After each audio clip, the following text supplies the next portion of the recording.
2장 23절부터 25절까지 우리가 한 목소리로 같이 읽겠습니다. 시작. 유월절에 예수께서 예루살렘에 계시니 많은 사람이 그의 행하신 표적을 보고 그의 힘을 믿었으나 예수는 그의 몸을 그들에게 받지 아니하셨으니 이는 친히 모든 사람을 아시니요 또 사람에 대하여 누구의 증언도 받으실 필요가 없었으니 이는 그가 친히 사람의 속에 있는 것을 아셨음이니라. 아멘. 6월절 기간 내내 예수님께서 예루살렘에 계시면서 많은 표적을 행하셨어요. 사람들은 예수님께서 행하신 그 표적을 보고 예수님을 믿었다 그랬습니다. 복음서의 기록에서 볼 수 있듯이 예수님이 행하신 표적은 병든 자도 고치셨고 귀신도 내어쫓고 이런 일들을 하셨죠. 그러니까 아마 사람들이 그런 표적을 보고 예수님을 믿은 것 같습니다. 어느 시대에나 사람들은 표적 보는 것을 원합니다. 그것은 예수님 당시에도 그랬지만 오늘 우리가 사는 이 시대에도 마찬가지입니다. 여러분들도 표적 보는 거 봤으면 좋겠죠. 저는 학생 시절 때 그런 생각을 했어요. 저 여의도 광장에 그 당시에만 해도 74 부흥성에 대집회 이런 것들 참 많이 했어요. 빌리도인 목사님도 오시고 했는데 그럴 때마다 제가 무슨 생각을 했냐면 예수님이 이 여의도 광장에 딱 나타나셔가지고 다 모여라 말이지. 그렇게 하면 많이 믿지 않을까. 제가 어린 마음에 74년도 제가 초등학교 때쯤 됐을 거예요. 그래서 어느 시대에나 사람들은 표적을 보는 것을 원합니다. 그래서 보여주면 확실히 믿을 것 같다 이거죠. 보여주면. 그래서 많은 사람들이 무슨 역사가 일어났다 그럼 몰려가요. 요즘 뒤로 넘어갔다든지 이 어금니가 금리로 바뀌었다든지. 제가 늘 우스갯소리를 그러잖아요. 어금니가 왜 금리로 바뀌었는지 아냐. 그거 빼가지고 헌금하라고. 그러니까 빨리 빼서 헌금하라고. 제가 그전에 있던 교회 어느 집사님이 오셔서 누가 가서 그런 경험을 했대요. 그래서 목사님이 오셔서 다 얘기를 하더라고. 그래서 제가 그 우스갯소리 그 농담을 했어요. 그분한테 가서 빨리 뽑아서 헌금하라고 그러고 헌금하라고 하나님 주신 것 같아요. 또 한 분은 제가 알고 있는 어느 카페에 그 동영상을 하나 올렸어요. 예수 안 믿는 사람들이 하는 카페인데 거기 무슨 동영상이 왔냐. 그 목사님 누군지 난 잘 모르겠는데 사람들을 쫙 세워놨는데 이러고 지나가는 거야. 손을 뻗고 이러고 지나가니까 다 뒤로 다 넘어가더라고. 그래서 그런 놀라운 역사들이 일어나고 뭔가 신기한 일이 있으면 사람들이 뭔가 하고 몰려다닌다. 왜 그래요? 표적 보는 것을 원하는 것이죠. 그래서 그런 역사가 있는 곳에 찾아가기도 하고 그런 표적을 보여주면 잘 믿을 것 같다 이런 생각을 한단 말이죠. 이제 저와 여러분들은 나는 안 그래. 아니요, 우리도 그래요. 우리도. 예를 들어서 이런 거예요. 하나님 우리 애가 이번에 그 시험을 보는데 이 시험에 합격시켜 주시면 제가 교회에서 신앙생활 열심히 하겠습니다. 이게 뭐예요? 표적을 보고 싶은 거예요. 우리 아이가 합격하는 그 표적을 보여달라는 거죠. 다 똑같은 겁니다. 또 병들어 고통을 당할 때는 하나님 이 병을 낫게 해주시면 제가 앞으로 주일 성수도 잘하고 11조 생활도 잘하고 그렇게 하겠습니다. 이게 다 표적을 보고 싶은 거죠. 다 표적을. 제가 그랬죠. 제가 아는 선배 목사님은 교회 권사님들이 담임 목사님을 모시고 병원 신방을 가고 싶어 하질 않아요. 왜냐하면 이 목사님은 병원 신방을 가면 그래요. 하나님 이 병상에 있으면서 그러면서 하나님의 뜻을 마음을 깨달아 이러고 가서 기도를 하고 오니까 근데 우리는 이제 낫는 것이 능사냐 꼭 합격하는 것만이 하나님 뜻이냐. 근데 우리는 우리들이 기대하는 우리들이 생각하는 어떤 현상들을 결과물로 가지고 싶어야 해요. 보고 싶어요. 대학을 붙여주시옵소서. 그래야 주님께 영광 냅니다. 그래갖고 대학 붙여줘서 4년 나왔는데 논단 말이지 집에서. 집에서 백수로 놀아. 그러면 도대체 그걸 어떻게 하나님이 영광을 받으셨다고 얘기할 수 있냐. 그래서 우리는 뭐 뒤집어지고 뒤로 넘어가고 뭐 이런 것까지는 바라지 않지만 우리도 보면 내심 한 보여주면 다 잘 믿을 것 같다. 보여주면 다 잘. 그래서 늘 표적을 구합니다. 그러나 그런 신앙에 대해서, 그런 믿음에 대해서 오늘 예수님의 반응은 어땠습니까? 그들을 믿지 않으셨다. 그들에게 의탁하지 않으셨다라고 하는 말이 믿지 않았다라고 하는 말이라겠죠.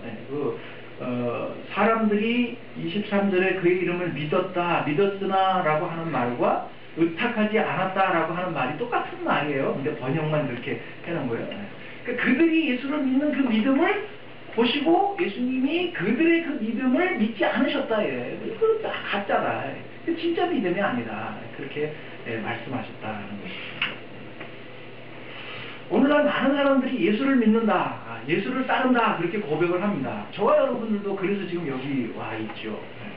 그러나 예수님께서는 우리가 과연 어떤 의도를 가지고 어떤 마음의 동기를 가지고 그리고 뭘 기대하면서 지금 예수를 믿겠다고 예수를 따르겠다고 하는지 분명히 알고 계십니다.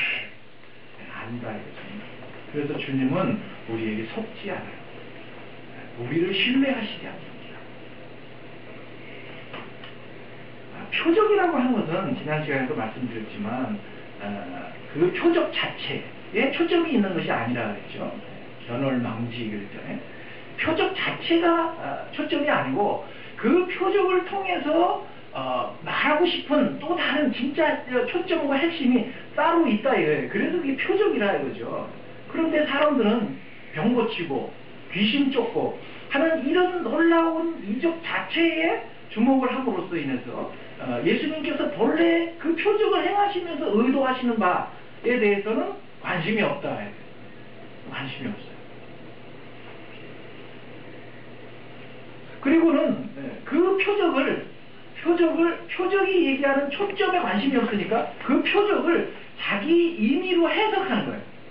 그 표적을 보고 이거는 이래서 그런 것이다. 그래서 사람들이 무슨 생각을 예수님은 병을 고치는 능력이 있는 분이다. 예수님은 우리의 먹을 것을 해결해 주실 수 있는 분이다. 예수님은 정치적으로 이 로마를 완전히 때려 엎어서 오늘 이 선민인 이스라엘을 회복시켜 주실 그런 우리의 정치적 메시아다. 자기들 나름대로 해석을 그렇게 해버리는 것이죠.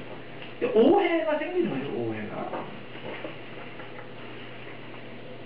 그런 사람들에 대해서 예수님은 난 너희들을 믿지 않는다. 너희들 속이 지금 너희들이 지금 나를 따르겠다고 얘기를 했는데 너희들이 지금 어떤 마음과 어떤 동기를 가지고 지금 여기 와 있는지 안다. 여러분들이 예배당에 들어오셔서 뭐라고 기도를 하셨는지 모르겠지만 우리는 이제 그렇게 딱 습관이 돼 있잖아요. 예배당에 들어오면 앉아서 먼저 기도하는 거. 하나님 저 왔습니다. 이렇게 기도를 하시는지 뭔지 모르겠지만 주여 그러면서 이제 기도를 하잖아요. 주여 그럴 때 예수님도 여러분들을 보시면서 그렇게 똑같이 탄식을 하면서 웃기지 마 그렇게 얘기하실지 모르는데 와서 주여 그렇게 얘기를 했는데 벌써 속마음에다 들여다 보이거든. 그래서 신뢰하지 않아요. 우리의 그런 믿음에. 성경에 보면 이런 사람의 대표적인 인물이 어디 또 하나 나오냐면 마태복음 8장에 나옵니다. 마태복음 8장으로 갑니다. 마태복음 8장 16절입니다.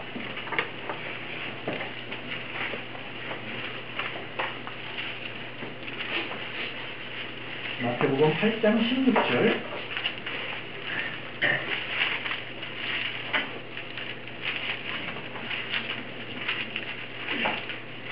저물매 사람들이 귀신 들린 자를 많이 데리고 예수께 오거늘 예수께서 말씀으로 귀신들을 쫓아내시고 병든 자들을 다 고치시니 이는 선지자 이사야를 통해서 하신 말씀에 우리의 연약한 것을 친히 담당하시고 병을 짊어지셨도다 함을 이루려 하심이더라.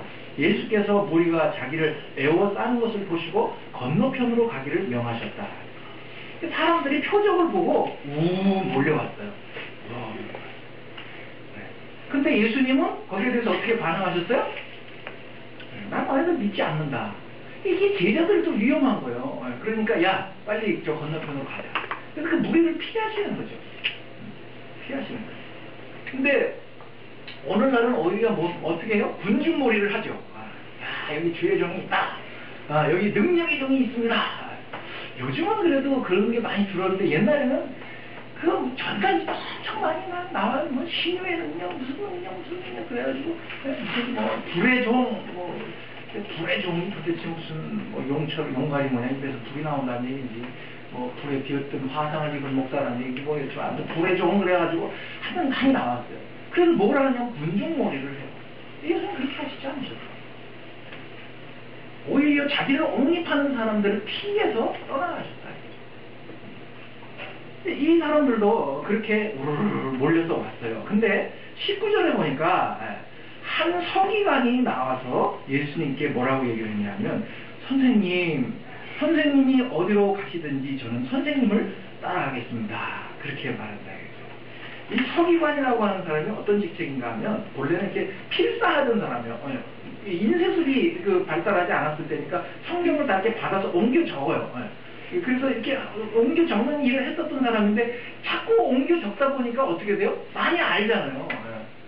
우리도 성경을 자꾸 이렇게 읽다 보면 많이 알잖아요. 그러니까 이 사람이 나중에 어떻게 발전을 했냐면 율법 학자로 발전을 해요. 그래서 어느 그 번역 성경에는 서기관이 아니라 율법 학자가 이렇게 아예 번역을 한 데도 있어요. 그래서 이 서기관, 율법 학자인 이 사람이 와서 선생님, 전 선생님이 어디로 가든지 따라가겠습니다. 그렇게 말한다. 아까 요한복음 2장에 나오는 무리들을 하고 같죠? 표정을 보고 예수를 믿겠다 이러고 올려온 사람들과 같다 이거죠.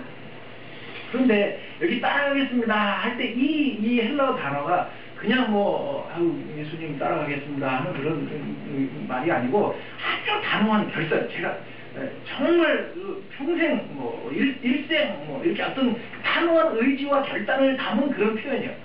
정말 예수님 따르겠습니다. 아주 단단한 각오를 가지고 지금 이야기를 하는 것이다. 근데 거기에 대해서 예수님이 이해하기 어려운 대답을 하셔요. 뭐라 그래요? 여우도 굴이 있고 공중에 새도 집이 있는데 인자는 머리 둘 곳이 없다. 이렇게 이 이야기가 똑같이 누가복음 9장에 가면 또 나와요.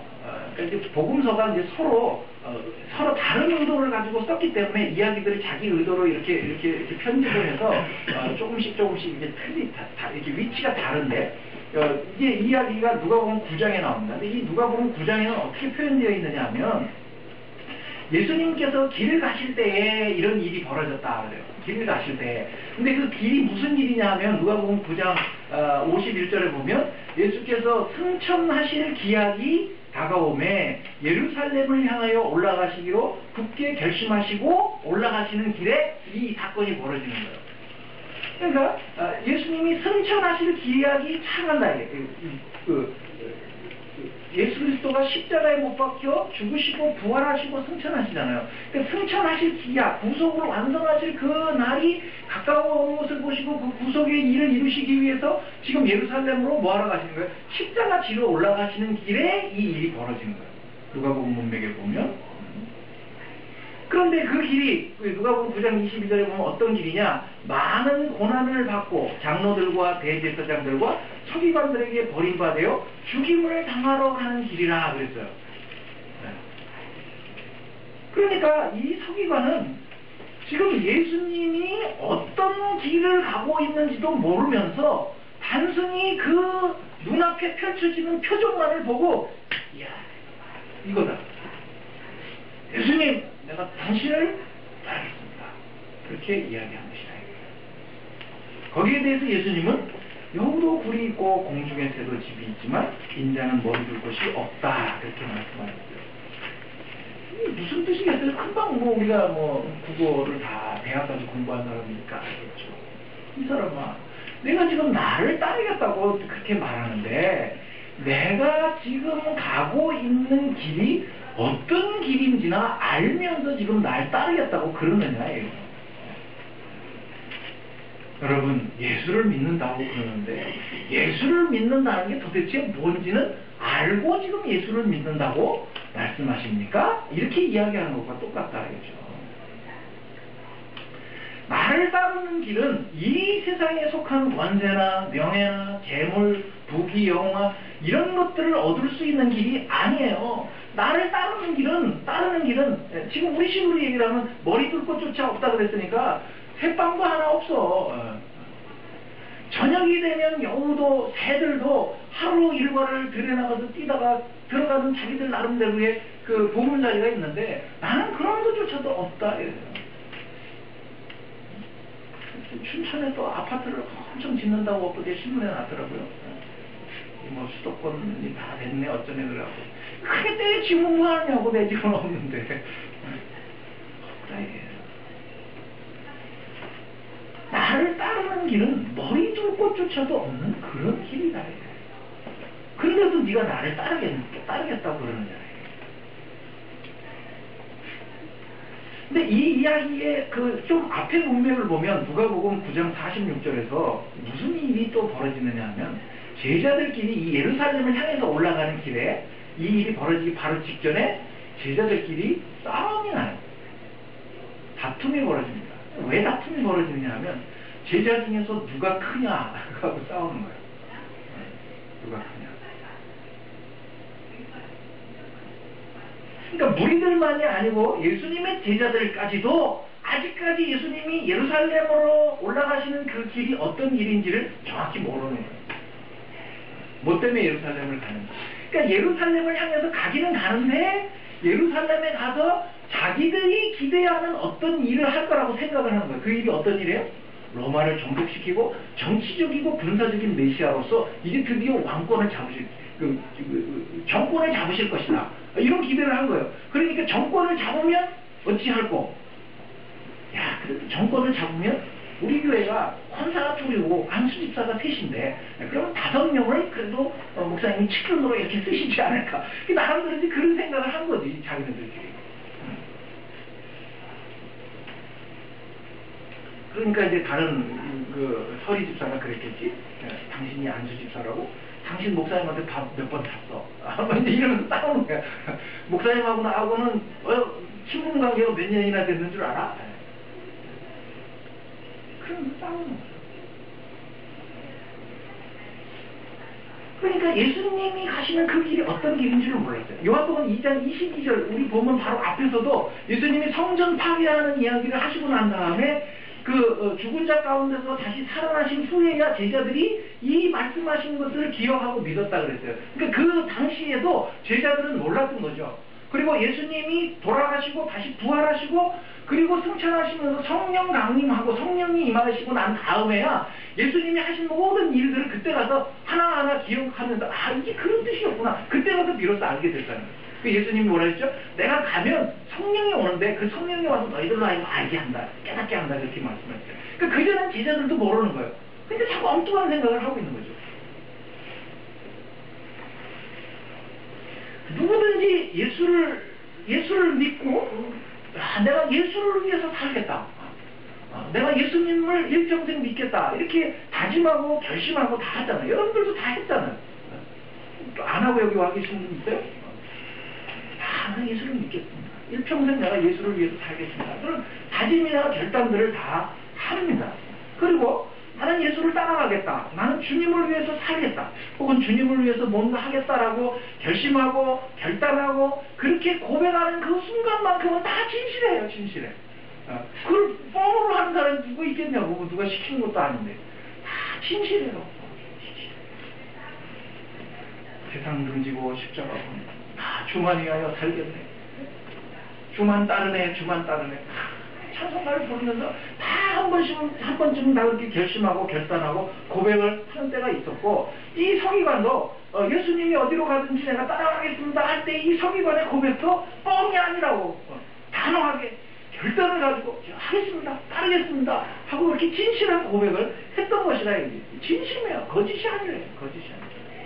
그러나 예수님이 가신 길을 따르는 것은 그렇게 단호하게 한번 결단을 하고 단 한 번 진실하게 고백을 한다고 해서 되는 게 아니라 그렇게 해서 되는 것이 아니에요. 우리가 이제 요한복음 3장에 가면 우리가 잘 아는 요한복음 3장 16절을 강의할 때 다시 설명을 하겠지만 그것은 우리의 그 신앙이라고 하는 것은 그 이재철 목사님이 자기 책에서 뭐라고 얘기를 했냐면 예수를 믿는다는 것은 점이 아니고 선입니다. 그러니까 한 번 내가 큰 맘 먹고 혹은 무슨 어디 가서 집회 가서 은혜를 탁 받아갖고 주여 믿습니다. 제가 주를 위해서 아골골짝 빈들이라도 455장, 355장 아골골짝 빈들 신학교 때 아주 그냥 신이 나게 불렀죠. 아골골짝 빈들이라도 제가 가겠습니다. 결단하고 다짐하고 그렇게 몇 번을 한다고 해서 우리가 예수 그리스도의 가신 길을 온전히 따를 수 있는 것이 아니에요.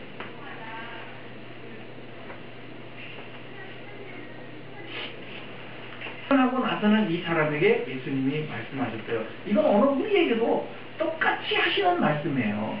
얘야, 들을 헤매는 여우도 굴이 있고 공중을 날아다니는 새들도 먹이를 찾다가 해가 지면 편히 깃들 두무리가 있거든.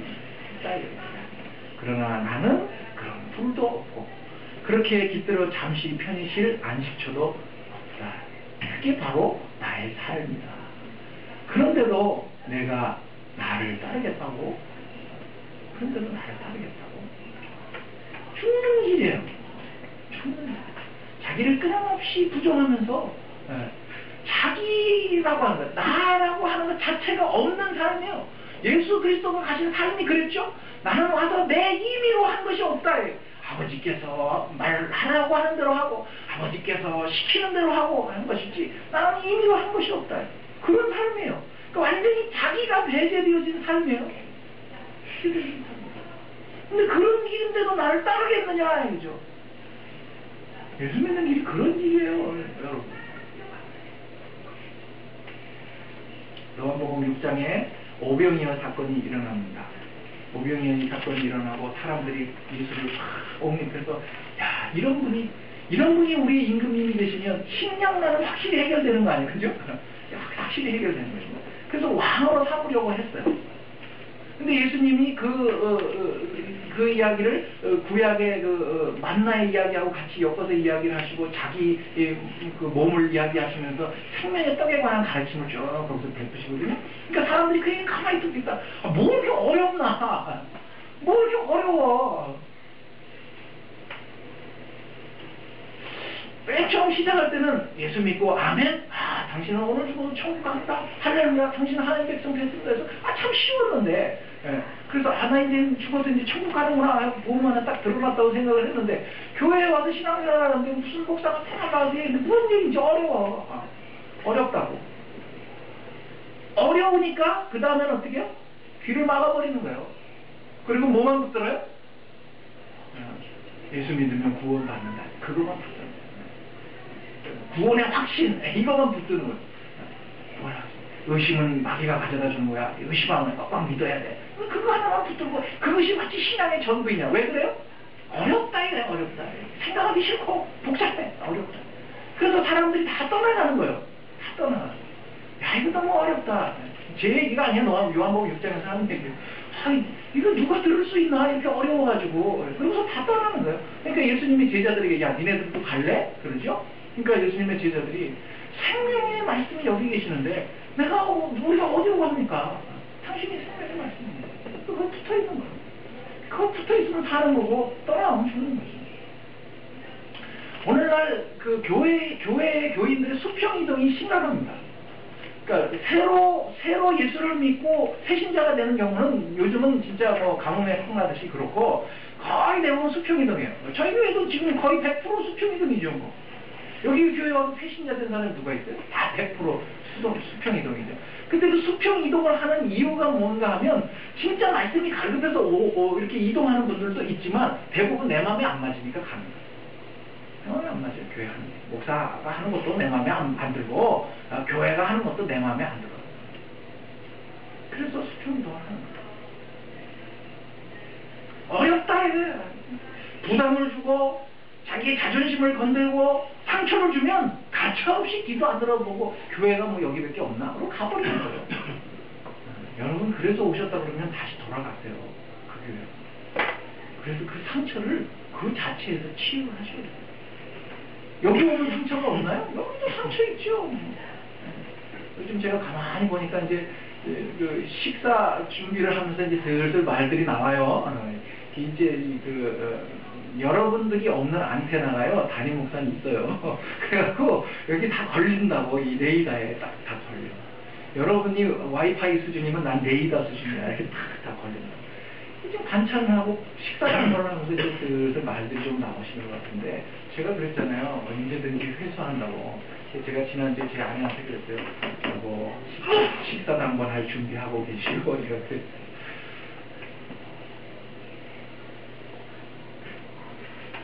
이 길이 어떤 길인지를 제대로 알아야 된다 이거예요. 주님을 위해서 오늘 우리가 주여 믿습니다 하고 신앙 고백을 하고 헌신하겠다고 결단하는 것이 거짓은 아니에요. 다 진실하게 고백을 하죠. 그러나 그렇게 고백하고 그렇게 헌신을 다짐한다고 해서 예수가 가신 길을 온전히 따라갈 수 있는 것이 아니다.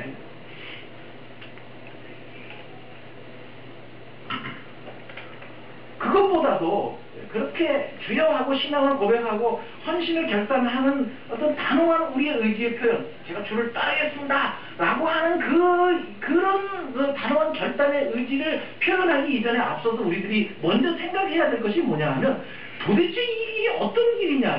아니 알아야 따라갈 거 아니냐고. 알아야. 그래 놓고 따라가겠습니다 그래놓고 이렇게 보다가 이건 아닌가요? 그러고 도망가면 그거 고백할 때는 진실했지만 결국은 자기가 그 진실을 거짓으로 만들어버리는 것이 되어버린다 이거죠.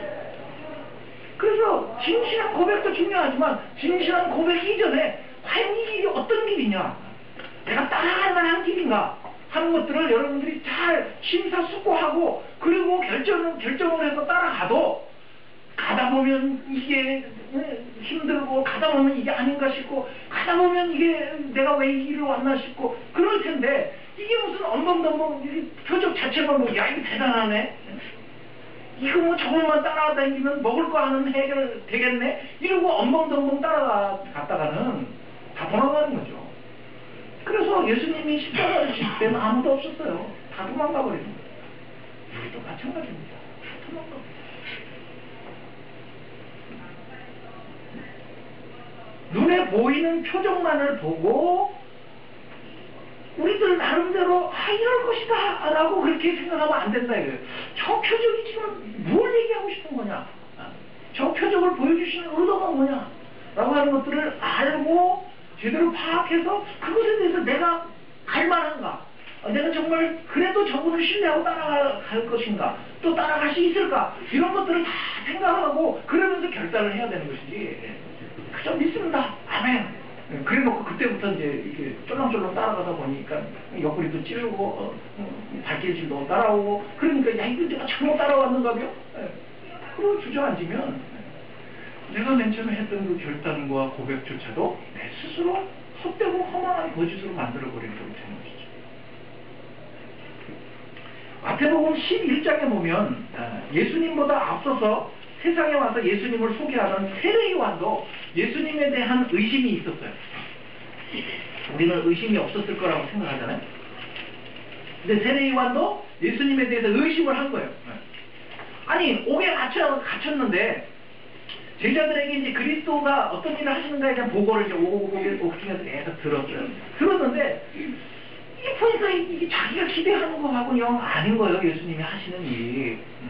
그래서 마태복음 11장 3절에 보면 제자들을 보내가지고 예수님께 묻는 거예요. 당신이 맞습니까? 당신이 내가 생각하는 그 그리스도가 맞느냐? 그러고 묻는 거예요. 세례요한도 갑자기 회의가 생긴 거, 이상하다. 왜 이러지? 왜 그럴까? 그 앞에서 보면 자기가 세례요한이 와서 뭐라고 선언을 했느냐 하면, 그분이 오시면 얘네 이제 다 끝장났다. 이미 도끼가 나무 뿌리에 놓여가지고 그분이 오시면 타작마당을 정결하게 딱 정리를 한 다음에 말이죠. 열매 맺는 놈들은 안 맺는 놈들은 완전히 다 끝장났다. 정신 차려. 그럼 막 얘기를 했어요. 그렇게 선포를 했어요. 근데 예수님이 오셔가지고 하는 일을 보니까 이 양반이 맨날 뭐 하는 거야? 맨날 찌질한 놈들하고 돌아다니면서 밥이나 먹고 다니고 말이죠. 병든 사람들하고 맨날 무슨 뭐 구호단체도 아니고 병든 사람들하고 몰려다니고. 그리고 그 당시에 사회적으로 죄인이라고 지탄받는 그런 무리들하고 몰려다니고 그렇게 한다 이거예요. 그러니까 아유 뭐야 이게, 자기가 기대했던 거하고 안 맞는 거죠. 자기는 끝장날 거라고 생각을 했어요. 구약시대에 주의 날이 오면 심판하신다고 했으니까 이제 그분이 오셨으니까 이제 끝났다. 모든 것이 다 정리되어지고 하나님 나라가 하나님 왕국이 저분이 왕이 되셔서 여기에 완성될 것이다. 그렇게 기대를 했는데 자기가 생각하는 거하고 영 아닌 짓을 하고 돌아다니시는 거예요. 그러니까 아니 이분이 도대체 그리스도가 맞나? 이런 생각이 든 거죠. 여러분 생각에는 어때요? 아니 예수를 믿으면 뭔가 인생이 달라지고 예수를 믿으면 뭔가 하나님마다 형통하고 다 그렇게 속아서 오셨잖아요. 예수 믿으면 말이죠 자식도 잘 되고 예수를 믿으면 사업도 잘 되고 예수를 믿으면 복도가 다 그래서 속아서 오셨잖아요. 근데 와서 보니까 어때요? 뭐 하나도 달라지는 게 없잖아요. 그런 생각 안 해보셨어요? 야, 이거 내가 상상한 거 아니야? 내가 혹시 잘못 온 거 아니야? 그런 생각 안 해보셨어요? 세례요한이 그런 거야. 이게 뭐야? 내가 생각했던 메시아는 이게 아닌데. 그래서 예수님 당신이 맞습니까? 그렇게 하고 돌아오시죠.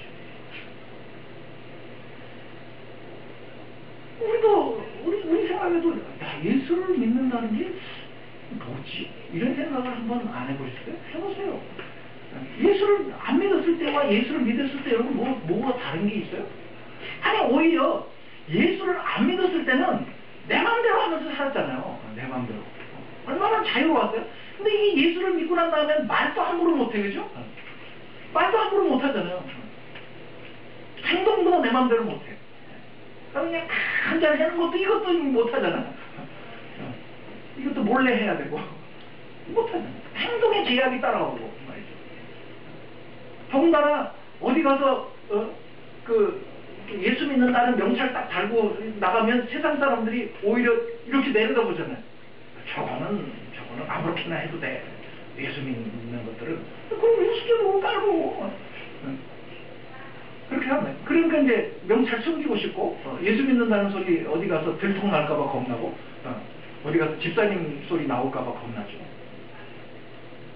왜 그래요? 우리들이 예수를 믿으면 어떤 것이 있을 것이다라고 하는 기대심리가 있었는데 그것과 다르기 때문에 오는 회의예요. 아니 뭐 예수 믿어도 모르겠나? 예수 믿으면 마음에 평안이 온다고요? 마음이 평화로워서 예수 믿으니까 천만에요. 예수 믿고 난 다음에 갈등이 더 생겨요.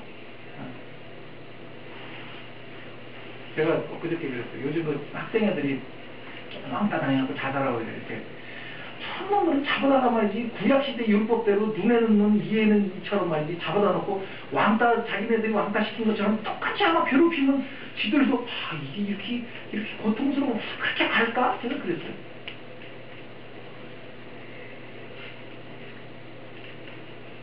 그래서 예수님이 세례 요한의 제자들에게 뭐라고 얘기를 했느냐면 마태복음 11장 6절에 있어요. 누구든지 나로 말미암아 실족하지 않는 자가 복이 있다 그래요. 나 때문에 실족하지 말아라 그래요. 나 때문에. 그럼 왜 예수님 때문에 실족해요? 내가 생각하는 거하고 다르다 이거죠. 내가 생각하는 거하고 예수를 믿는 게 다른 거예요. 야, 나는 예수를 믿으면 뭔가 이럴 거라고 기대를 했는데 아닌 거예요. 더 찌질해지고 말이죠. 어느 자매가 그러네. 우리는 이제 예수 믿는 사람들끼리 결혼을 하잖아요. 예수 믿는 형제들은 다 바보 같으대. 다 바보 같으대. 찌질하고 말이죠. 못나 보이고 말이죠. 그래 보인대. 그러니까 이게 뭐야? 예수 믿으면 나도 저렇게 바보처럼 저래야 되는 거야? 이런 회의들이 생긴다 이거죠. 신앙생활 해보니까 내가 기대하고 내가 생각했던 거하고 너무 다르다 이거죠. 나만 다르면 또 괜찮은데 교회도 와서 보니까 예수 믿는다는 사람들이 내 생각하고 너무 달라. 그죠? 교회에 가면 그래도 좀 품이 있고 좀 이렇게 교양도 있고 말이죠. 겨드랑이 타기에 날개는 없을지라도 좀 뭔가 좀 나을 거라고 기대를 하잖아요. 또 목사는 안 그래요? 그래도 목사님은 이렇게 기대를 했는데 목사도 실망스럽지 뭐. 목사도 실망스럽지. 그러니까 이게 도대체 뭔가 하는 그런 생각이 든다 이거죠. 근데 생각해 보십시오. 교회가 뭔가, 예수를 믿는다는 게 뭔가 하는 걸 한번 생각을 해보자고요. 세상에 못난 사람들, 세상이 도무지 가치로 쳐주지도 않고 인정하지 않는 그런 사람들이 모이는 것이 교회잖아요. 그러잖아요. 잘 나가면 교회를 뭐하러 나와요? 잘 나가는 사람 다 저기로 가야지. 소망교회로. 잘 나가는 사람. 거기 모여서 소망을 이루어야 되니까 다 소망교회로 가야 되지만 그냥 일반적인 좀 교회들은 왜 나오느냐고. 이 세상에서 정함이 없고 의지할 데가 없어서 여기라도 와서 뭔가 있을까 해서 정말 세상에 못나고 찌질한 사람들이 모이는 것이 교회잖아요. 예수님이 그랬잖아요. 너희들이 광야에 뭘 보러 나갔느냐 이래요. 화려한 옷을 입은 사람을 보려면 어디로 가야 돼? 왕궁으로 가야지. 광야에 왜 나와? 너희들이 선지자를 보러 온 것이 아니냐. 그래서 그 광야 빈들로 나가는 거 아니에요. 교회에 여러분들이 뭘 보러 오신 거예요? 품이 있고 교양이 있고 덕을 끼치고 선을 행하고 이런 분들을 보러 나오셨다면 잘못 오셨어요. 교회는 그런 사람들이 모이는 것이 아니에요. 찌질하고 욕심 많고 자기밖에 모르고 그런 사람들이 오는 것이 교회예요. 그 중에 왕처가 누구예요? 왕처가 목사시고 세상에 제일 교회 안에서 제일 못된 사람이 누구겠어? 목사시고 오죽이 얼마나 못됐으면 하나님이 이 앞에다가 그냥 넌 목사 그래갖고 그냥 도장을 찍어갖고 꼼짝 못하게 여기다 세워놓잖아요. 목사라고 한 족쇄 때문에 아무것도 못하게. 그런 것이 교회예요. 그래서 스스로 생각하기에 나는 죄인이다. 나는 정말 아무것도 아니다.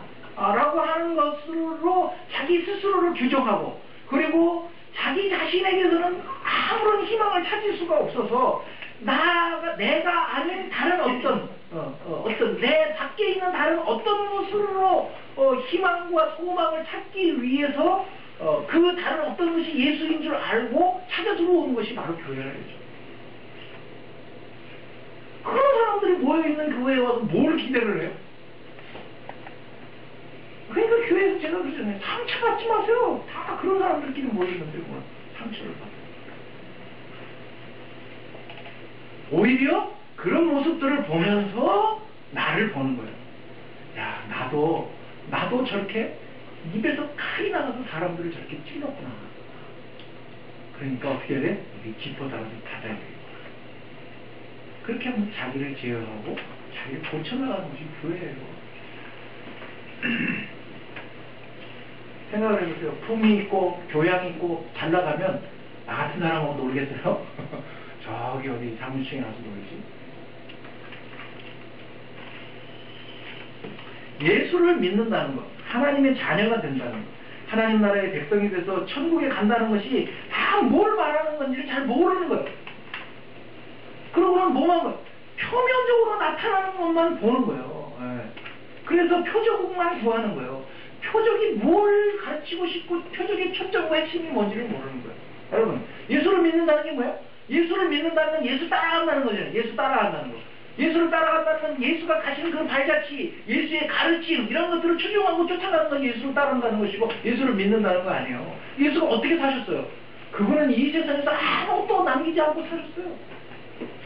그런데 여러분들은 예수 믿고 예수의 힘을 빌어서 이 세상에서 더 많이 소유하려고 하잖아요. 그럼 앞뒤가 안 맞는 거지. 번지수를 잘못 찾았죠. 예수 그리스도의 삶이라는 게 어떤 삶? 편하다, 룰룰랄라, 시편 100 몇 편에 120 몇 편에 요즘 나오지만 안일한 자, 그런 자처럼 그렇게 사셨어요? 고민하면서 고민하면서.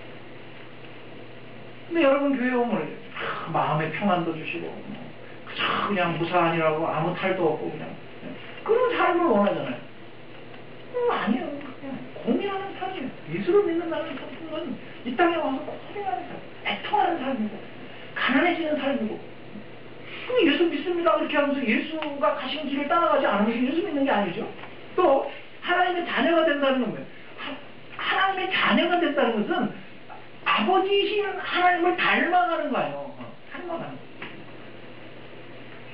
우리는 태생적으로 하나님의 자녀가 아니잖아요. 우리 양자잖아요. 예를 들면 양자. 그러니까 얼마나 진짜 아버지이신 하나님과 많이 안 닮았겠어요. 그죠? 우리 뭐 주영이야 우리 하집사님 아들이니까 뭐 가만히 보면 그 안에 하집사가 있지. 우리 저 희주도 마찬가지. 희주를 보고 저랑 붕어빵이라고 그러는데 저는 별로 동의하고 싶지 않아요. 저는 이렇게 뿌은 적이 별로 없거든요. 그렇지만 희주가 제 아들이라는 것을 의심하지는 않죠. 그 안에 있다. 그래서 하나님의 자녀가 된다는 건 하나님을 닮는 거잖아요. 그러면 하나님이 어떤 분이시고 하나님의 성품, 그분의 그 신격 이런 것들을 우리들이 배워가면서 그분을 닮아가야 되는 것이 하나님 자녀가 되는 것이죠. 또 하나님 나라의 백성에 대해서 천국에 들어간다는 것도 그래요. 하나님 나라 백성에 대해서 천국에 들어간다는 것은 그 나라의 영역 안에 들어가 그 나라에 소속된 백성에 대해서 그 나라의 통치를 받겠다는 거 아니냐고. 그렇죠. 그러니까 그 의미를 잘 모르고 나 천국 가고 싶다. 천국에 가도 못 산다니까? 못 살아요. 그 나라에 가면 그 나라의 법을 따라서 살아야 되는데 그 나라는 거룩한 사람들만 들어오는 것이요. 거짓이나 부정한 것들은 들어가지 못한다고. 아예 들어가지도 못하게 하겠지만 들여도 놔도 못 산다고. 다 거룩한 사람들인데 그 거룩한 사람들 속에서 내가 견디겠어요? 못 견디겠어요? 그렇다면 우리가 생각하는 예수, 우리가 기대하는 하나님과 하나님 나라를 그리지 말고 우리 자꾸 우리가 하나님 나라를 만들잖아요. 우리가 생각하는 예수를 자꾸 만든다고. 이럴 것이라고 자꾸 만들어요. 그런 짓을 하지 말고 성경이 말하는 예수, 성경이 말하는 예수가 가신 길, 그리고 성경이 말하는 하나님 나라가 어떤 나라인가를 우리들이 알아야 되잖아요. 그래야 제대로 따라갈 거 아니에요. 따르겠습니다. 야, 이게 어떤 길인지 아느냐? 알고 따라와야지. 그러니까 중간에 포기하지 않을 거 아니에요. 근데 그것도 모르면서 예수 믿겠다고, 나 하나님 나라 들어가겠다고, 천국 백성 되겠다고, 그렇게 하면 이거 뭐예요? 아니, 동상이몽이죠. 동상이몽. 동상이몽. 선생님들 앞에서 통어를 읊어서 죄송합니다. 같은 침상에서 서로 다른 꿈을 꾼다. 이런 뜻이에요. 겉으로는 같은 행동을 해요. 똑같이 같은 침상에서 똑같이 잠이 들었는데 그 속에서 꿈꾸는 거는 전혀 다른 꿈을 꾸고 있는 거예요. 예? 겉으로는 똑같이 행동하는데 각자 생각이 다른 거예요. 예. 보세요. 겉모양은 똑같아. 똑같이 와서 여기 예배 드리잖아요. 지금 여기 와서 예배를 드리는데 다 경건한 척하시고 다 무거운 눈꺼풀을 그냥 들어올리면서 예배를 드리는 모습은 다 똑같다 이거예요. 근데 여러분들이 지금 속에서 무슨 생각을 하고 있는지 다 다르다고.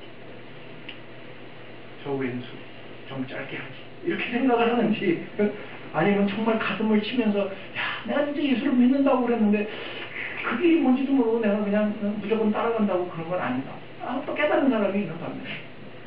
내가 아무 생각 없이 그냥 목사한테 좋은 걸 들키지 말아야 될 텐데 이 무게추를 잘 잡아야지 이러고 있는 다 생각이 다르다. 이 생각이 달라요. 동상이 뭐예요? 근데 겉모양은 같아. 똑같이 예배드려. 똑같이 기도하고 똑같이 헌금하고 똑같이 헌신하고 똑같이 봉사하고 다 똑같아. 겉모양은 똑같다고. 그런데 그 속은 완전히 다를 수 있다 이래요. 그리고 그 끝도 완전히 달라요. 그 끝도 다르. 그 결과도 다르다고. 근데 겉모양만 보는 우리는 잘 모르잖아요. 제가 여러분들이 지금 신앙 은혜를 받는지 뭐 하는지 어떻게 알아요? 그윽한 표정을 탁 지면서 목사를 보고 웃으면 아이고 저 집사님이 은혜를 받나 이렇게 생각하겠지. 모른다고 나는 여러분 은혜를 받는지 거예요. 그래서 진짜인지 가짜인지 여러분들의 믿음에 대해서 저도 잘 몰라요. 때로는 믿는 자기 자신도 잘 몰라. 그죠? 나도 내가 지금 예수를 제대로 믿는 건지 잘 모를 때가 있다고요. 우리는 잘 몰라요.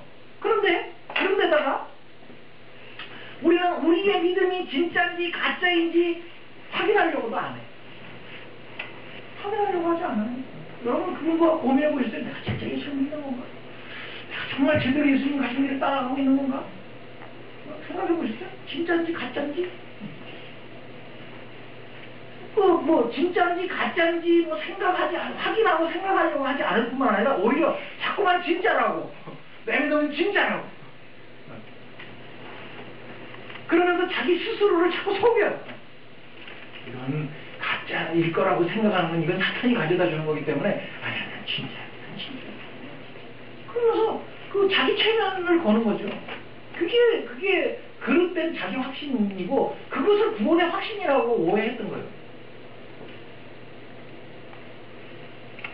애써서 자기 믿음은 진짜일 거라고 자꾸 그렇게 자기를 속인단 말이에요.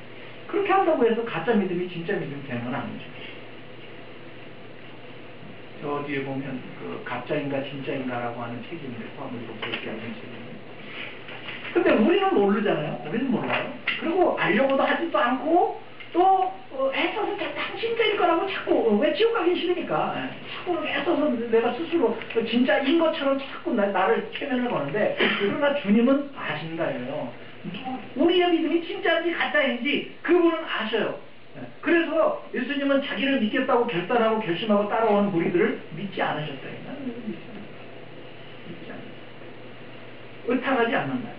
언제 가서 예수님이 당신을 사람들에게 의탁하시느냐 하면 부활하시고 난 다음 성령이 임하고 난 다음에 예수님이 제자들에게 자기 의탁하십니다. 그들에게 모든 정권을 다 물려주시고 이제 내가 해야 할 일을 너희들이 대신해라 하고 해놓고 올라가십니다. 성령이 임하고 난 다음에 그 성령의 충만함을 받은 사람들을 보시고 그때 그들을 신뢰하십니다. 우리도 성령에 의해서 온전히 충만함을 받지 않으면 우리들의 믿음에 대해서 예수님 믿지 않아요. 믿지 않아요. 사도 바울이 예수 그리스도를 만나고 난 다음에 그 사도 바울에게 예수님이 당신의 복음을 의탁하십니다. 바뀌시는 거예요. 그러니까 우리가 성령에 이제 3장에 가면 나오죠. 우리가 성령에 위로부터 거듭나지 않고서는 우리가 똑같이 해요. 종교적인 생활을 똑같이 하지만 물과 성령으로 거듭나지 않고서는 그리스도가 우리에게 당신 자신을 의탁하시지 않습니다.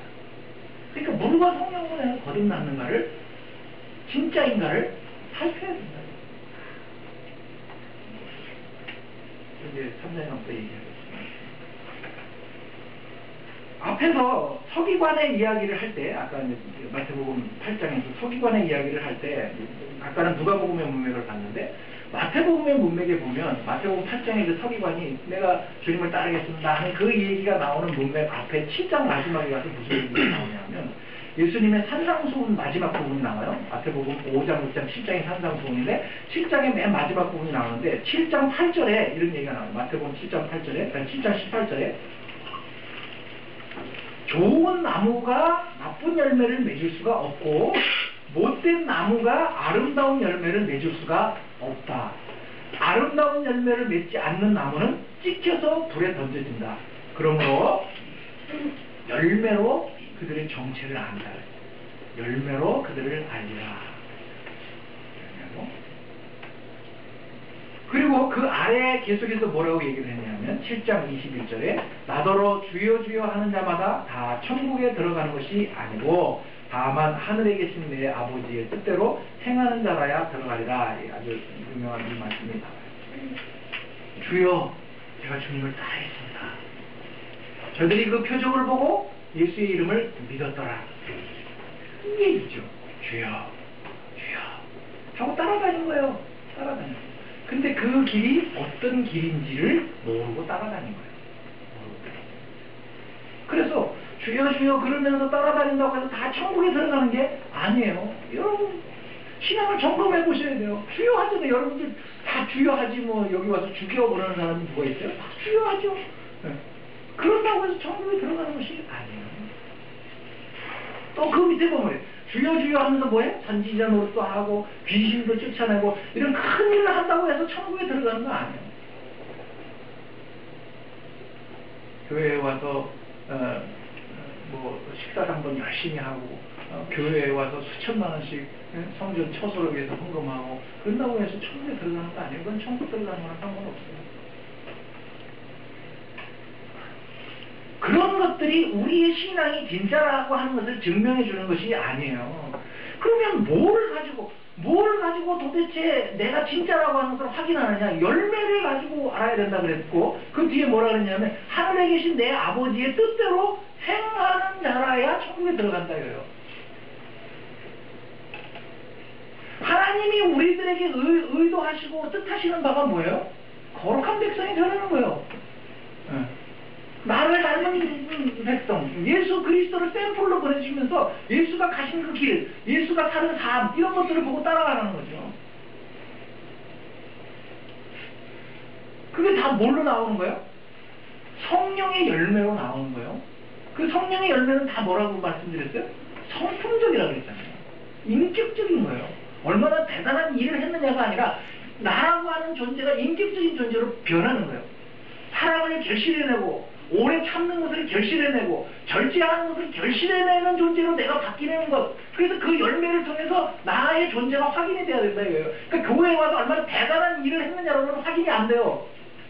하고 싶은데 저걸 그냥 하고 싶은데 그 입을 내가 그냥 팍 움켜쥐고 내 허벅지를 꼬집으면서 참는 것으로 열매를 그가 확인이 되는 거예요. 제가 그러잖아요. 말 함부로 하지 말라고.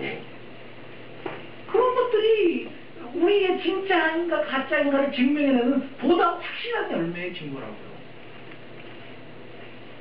다 그냥 단칼에 그냥 십자가를 뽑아가지고 다 없애버리고 싶은데도 불구하고 그 십자가로 나를 찌르는 것이 그것이 진짜 온전한 진짜인가를 확인하는 확인법이라요.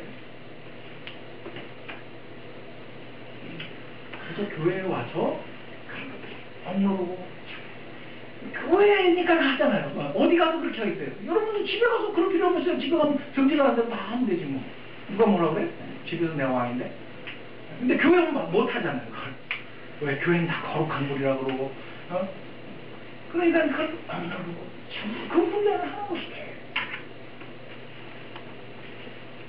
그래서 그 아래 집 짓는 얘기가 나와요. 우리가 잘 아는 집 짓는 얘기가. 그러니까 우리의 신앙생활이 마치 집을 짓는 것과 같다예요. 그런데 집을 지을 때 어떻게 지어야 되느냐? 주님이 하시는 말씀을 듣고 그 말씀대로 지어야 된다 이거예요. 여러분들은 집을 지으면 뭘로 지으면 제일 좋을 것 같아요? 통나무를 선호하는 사람은 통나무를 딱 지으면 좋을 것 같아요.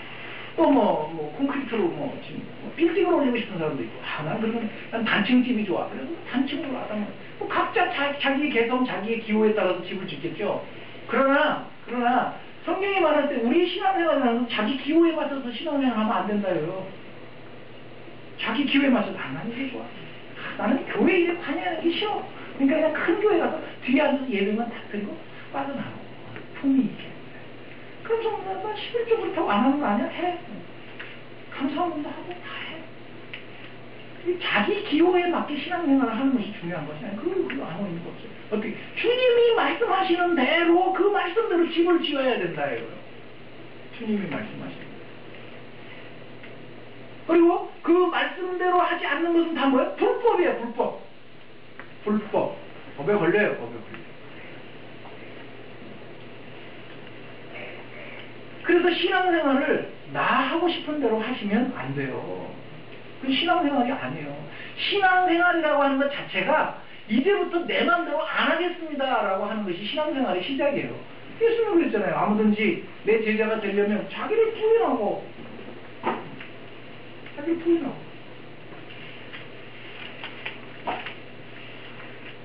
그러자고 교회에 들어왔는데 교회에 와서마저도 그렇게 하면 그럼 더 이상 갈 데가 없어요. 여러분. 어디 가겠어요? 여러분 제가 특히 쉬우실지 모르지만 다 수평이동해서 여기까지 오셨잖아요. 또 어디로 가실래요? 네? 어디로 가시겠어요? 가시는 거 제가 붙잡고 싶은 마음은 없지만 가실 때 가시더라도 고쳐서 가세요. 그래야 어디를 가도 여러분들이 가는 곳에 그리스도의 향기가 나오고 어디를 가도 여러분들이 덕을 끼치고 하는 사람들이 되지. 또 딴 데로 가서 거기서 똑같이 다람쥐 쳇바퀴 돌듯이 그렇게 신앙생활을 하시면 여러분들은 무슨 유랑극단이에요? 여기저기 돌아다니면서 더 심하게 얘기하면 여기저기 돌아다니면서 교회 물이나 흐려놓으러 다니시겠어요? 학교야죠. 표적을 보여주셨습니다. 표적을 보여주시는 것은 표적이 가르치는 초점이 있다. 근데 사람들은 표적만 봐요. 표적만 좋아해요. 그래서 표적만 보고는 정작 그 표적이 뭘 이야기하고 싶은지에 대해서는 관심이 없어요. 그리고 가서는 엉뚱한 짓을 해요. 너희들에게 보여줄 표적, 너희들이 표적을 음란하고 악한 데다가 표적을 보았는데 너희들에게 보여줄 표적은 뭐밖에 없다? 요나의 표적밖에 없다. 요나의 표적이 뭐예요? 예수 그리스도께서 밤낮 사흘을 무덤 가운데 계셔서 십자가에 못 박혀 죽으시는 것을 상징하는 그러니까 예수가 십자가에 못 박혀 죽는 표적밖에는 없다 이거예요. 여러분들에게 보여줄 표적은 그러니까 다른 모든 표적들은 다 뭘 얘기하고 싶은 거예요? 그 예수 그리스도의 십자가를 얘기하고 싶은 거예요. 예. 손가락을 보지 말고 다를 봐야 된다 그랬잖아요. 표적을 보지 말고 표적이 뭘 가르치는지를 봐야 되는데 그건 십자가를 얘기하는 거예요. 십자가는 뭐예요? 다 죽었어요. 다 죽었어요. 다 죽었어요. 여러분들에게 있어서 결론되어질 최종적인 결론은 뭐냐면 니네 다 죽어야 된다는 거예요. 그게 십자가고 그게 표적이 우리들에게 가르치는 핵심이에요. 다 죽어야 돼요. 다. 표적을 볼 때 주여 전 아무것도 아닙니다. 전 죄인입니다. 이런 것으로 결과되어져야 된다 이거죠. 그런데 전부 표적을 보고는 자기 투쟁을 하는 거예요. 야, 예수 믿고 이렇게 해야지. 예수 믿고 이렇게 해야지. 진짜 믿음이 아니라고. 어떤 신앙생활을 하다가 어떤 삶의 상황에 부딪혔을 때 그 표적이 뭐라고요? 다 죽어서 십자가예요. 죽는 거예요. 잘.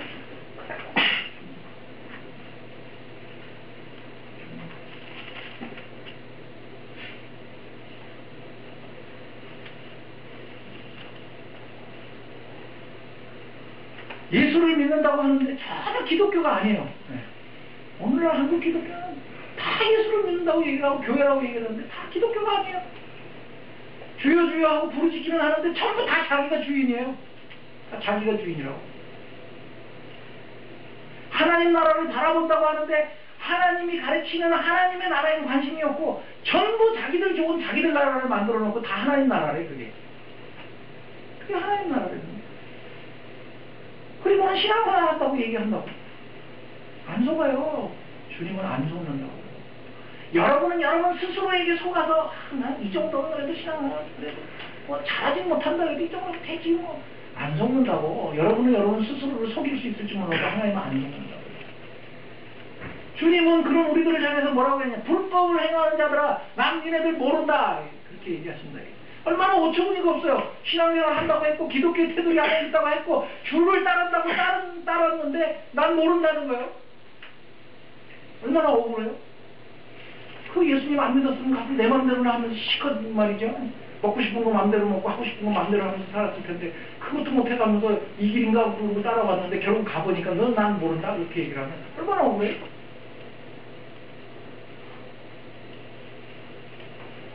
예수님은 우리들이 붙들고 있는 보이는 성전을 파괴하기 위해서 오셨어요. 그 2장 전반부에서 예수님이 있잖아요. 성전 다 허물어버려요. 여러분들이 쌓고 있고 여러분들이 가지고 있는 종교적인 명분과 허물들 다 깡들이 다 그냥 뭉개버려야 해요. 교회에 와서 뭘 해가지고 그것을 여러분들의 공로와 의로 가지고 그것을 조건으로 해가지고 하나님한테 무슨 상급을 기대해요? 다 깡들이 지워버리라고요. 그런 건 없다고요. 목사를 했으니까 하늘나라에 가면 여러분들보다 상급이 클 거라고요? 당장에 야단 맞을까봐 겁나요? 책임이 더 크다고요? 왜 자꾸 성경이 가르치지 않는 얘기들을 여러분들 스스로 자꾸 만들어갖고 그럴 거라고 그렇게 생각을 하느냐고. 없어요 그런 거는.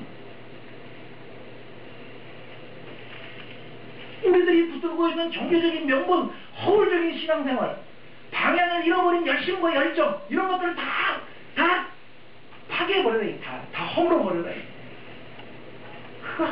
그거 아니고 진짜 성전, 예수 그리스도께서 당신의 몸을 십자가에 내던져 죽으시는 그 진짜 성전, 그곳으로 인해서 재창조되어지는 그 성전. 그 뭐예요? 우리도 같이 십자가에 죽자는 거예요. 우리의 모든 자아를 다. 망자는 말이 없어요. 성경이 양보세에서 자꾸 입조심해라 입조심. 살아있는 사람의 살아있는 가장 큰 증거가 뭐냐면 계속 나불된다는 거죠. 입조심. 입을 제어하는 자는 곧 온전한 자라 그래서 야고보서 성경이 있어요. 행동하는 건 이런 거 하나하나 이런 것들을 조심해요. 그래서 우리들 스스로 간시라고 생각하고 힘이라고 생각하고 자랑이라고 생각하고 의지로 삼고 있는 것들을 철저히 있게 파괴하라는 거예요. 그래야 온전한 성전이 진짜 세워질 수 있다는 것이죠. 근데 우리는 오히려 자꾸 더 입잖아요. 더 화려하고 더 좋은 것, 더 폼나는 것, 더 괜찮은 것으로 입어서 이 세상적인 가치로 나를 인정받고 싶어하고 그 인정받고 싶어하는 것이 내 힘 갖고 안 되니까 하나님 도와주십시오. 그렇게 기도하잖아요. 이게 얼마나 역설이에요. 이게 얼마나 거꾸로 가는 거예요.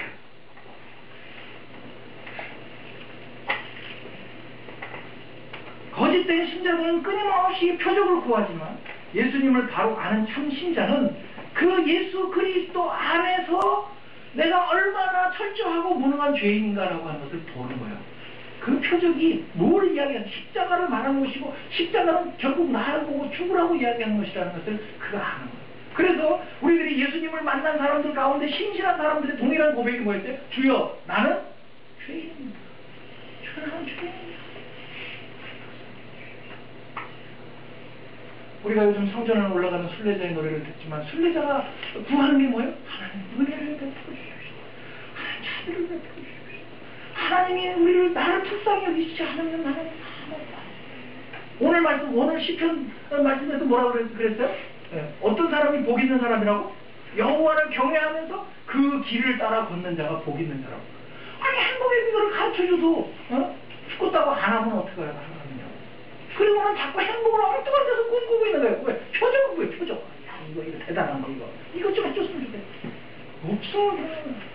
왜 험한 것을 자꾸 추구하고 험한 것을 찾으세요? 없어요. 그래서 우리들이 그 표적을 보면서 해야 될 것은 주여.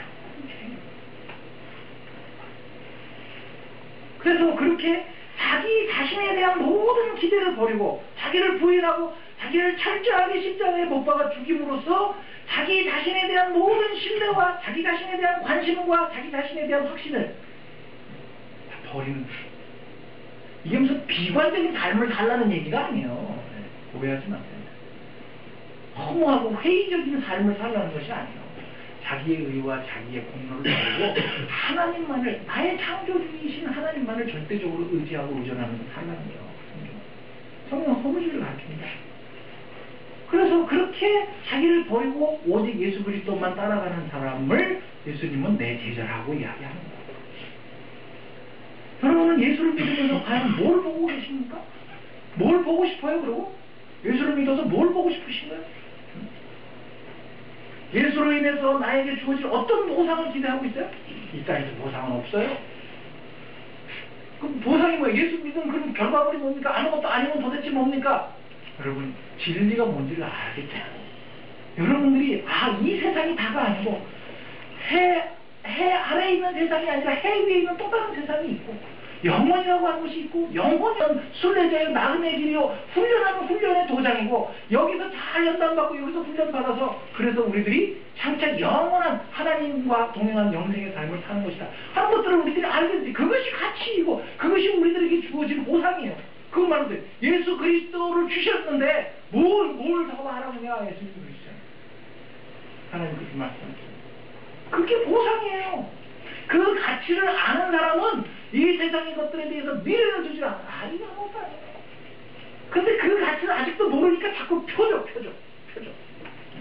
뭐 좀 더 대단한 거, 더 놀라운 거. 여러분들 신앙을 점검해 보십시오. 2012년 시작하면서 여러분 신앙을 점검해 보세요. 10년, 20년 동안 신앙생활을 잘못해서 이제라도 고쳐야 되잖아요. 그럼 바로 가야죠. 그게 그냥 복잡해. 어려워. 뭐가 어려워. 그냥 예수님 구원 받으면 되지. 그래서 구원 만나서 보자고요. 성경 그렇게 얘기하지 않는다니까요. 제가 여러분들에게 이렇게 그냥 막 이렇게 얘기를 하는 이유는 다 구원 받아서 마지막 날 하나님 나라 백성으로 하나님 나라에 들어가 있어야 되잖아요. 거기 가서 모르겠어요. 이제 각 교회 담임 목사들을 예수님이 쫙 불러놓고 야 출석 불러 그렇게 하실지 모르겠어요. 그럼 이제 전석 군사님 오셨나요? 여기 오셨어요. 하진이 권사님 오셨나요? 여기 오셨어요. 어디 간 거야 이거? 어디 갔어? 이거 어디 갔어? 그럼 되겠어요?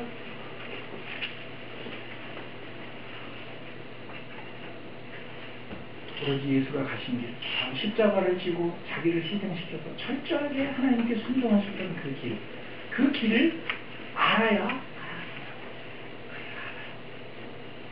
그래서 성전을 파괴하시면서 진짜 참 성전을 세우셔야 된다는 그런 교훈을 그 앞서서 하시면서 어떻게 나와 함께 십자가를 죽어야 된다는 말씀이십니다. 예수를 바로 알고 예수가 우리에게 요구하는 말을 바로 알아서 바로 믿고 바로 따라가야지. 바로 따라가야지. 갔는데 아닌가 봐요. 그러면 그때 가서 후회해야 아무 소용이 없어요. 제가 맨 처음에 내비를 샀는데 있잖아요. 내비를 사가지고 그 학생을 하나를 태우고서 수련원을 가는데 딱 주소를 찍고 갔어요. 산 꼭대기 정상에 가더니 목적지에 도착했습니다. 아니 황당하더라고. 어떻게 하란 말이야. 난 너만 믿고 따라왔는데. 근데 산 꼭대기야, 산 꼭대기. 근데 다 왔다는 거야. 그러면 이제는 거기서부터는 어떻게 해야 되죠? 다시 왔던 길을 돌아가야 되는 건지 아니면 더 나가야 되는 건지 알 수가 있냐고. 알 수. 너만 믿고 따라왔는데 그 곱디 고운 아가씨의 목소리만 듣고 따라갔는데 다 왔다는 거예요. 얼마나 황당해요. 그거는 인생을 살다가 한 번 가는 길이니까 그때로부터 추적을 해서 전화를 걸어서 막 여기 어디 뭐 산이고 그래서 그렇게 추적해 따라갔어요. 그래서 결국은 갔는데 그건 뭐 돌이킬 수 있는 길이에요. 그러나 이 예수를 따라가는 길은 돌이킬 수가 없어요. 거기 갔는데 아닌가 봐요. 그럼 끝이라고. 그때 가서는 바깥 어두운데 내쫓겨서 슬피 울며 이를 가로서 소용이 없어요. 사랑하는 여러분, 2012년을 시작을 했는데 또 그렇게 지나버리는 신앙생활, 또 그렇게 흘려버리는 신자로서의 삶을 사실 거예요? 2012년은 하나님 제대로 알고 가겠습니다. 제대로 알고 좀 따라갈 수 있도록 도와주십시오. 하나님 나중에 불쌍히 여기시고 난 잘 모르니까 손 붙잡고 좀 끌고 가시고 하면서 하나님 앞에 구하고 찾고 그래서 따라가고 그래서 마지막 날 야 너 참 잘 따라왔다 그렇게 인정받는 그런 그 신앙에 대한 어떤 기쁨과 감사와 감격이 있어야 되지 않겠어요? 2012년 시작했다고 뭐 달라졌나요? 달라진 건 아무것도 없죠. 그러나 우리는 달라져야죠. 시간은 똑같아요. 똑같죠. 2011년이나 12년이나 뭐 똑같아요. 그러나 그 시간이 거듭되어지고 반복되어지는 그 와중 속에 조금씩 우리는 잘하고 있었고 조금씩 우리는 변하고 달라지고 있었고 그래서 마지막 날 하나님께서 야, 참 잘했다. 그렇게 인정받아지는 결과물로 우리들이 드러나야 되지 않겠습니까?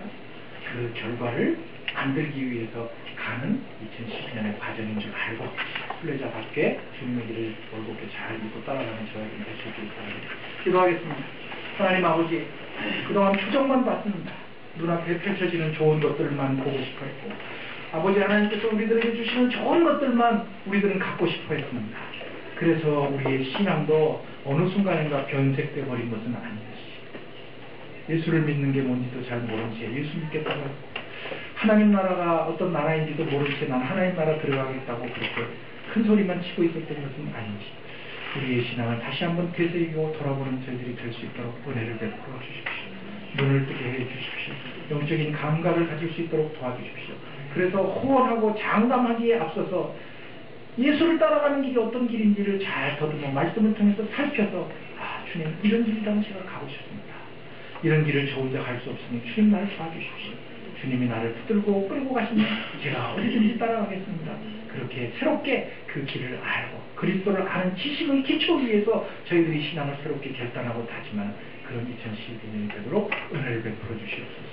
주 예수 그리스도의 은혜와 하나님의 사랑과 성령의 교통하심이 12년을 시작하면서 우리의 신앙을 어떻게 보면 다시 기초부터 놓기를 소원하고 하나님의 말씀의 기초 위에 내 신앙을 새롭게 놓아가기를 소원하는 당신의 사랑하는 모든 교우들 지금으로부터 영원토록 함께 있으시기를 축원하옵나이다. 아멘.